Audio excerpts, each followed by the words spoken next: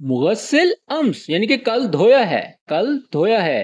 Wash yesterday, असल में इसको जो है थोड़ा सा बदुई टाइप दिखाया गया है, जैसे कोई जट होता है और वो किसी शहर में आ जाता है, सिटी में, तो वहाँ के एटिकेट्स और गांव के एटिकेट्स में जो है थोड़ा सा फर्क होता है, तो इसमें जो है वो कल्चर दिखाया गया है, ठीक है। जैसे शहर के लोग काफ़ी जो है उनकी लिमिटेशन होती हैं, उठने बैठने का अंदाज, बोलने का अंदाज थोड़ा सा डिफरेंट होता है, मगर जो गांव के लोग होते हैं तो उनका बैठने का अंदाज थोड़ा सा अलग होता है, ठीक है। जिस तरह से वो लड़की के बिल्कुल करीब जाके कान में खुसर पुसर कर रहा था, तो उसका भाई आके उसको ऐसे साइड पे किया और उसको कहता है चलो चलो जाके धो लो। तो ये वो जो है माहौल दिखाया गया है, ठीक है। चलिए अब हम आगे बढ़ते हैं। अगर वीडियो पसंद आ रही है तो इसको लाइक जरूर कर दीजिएगा।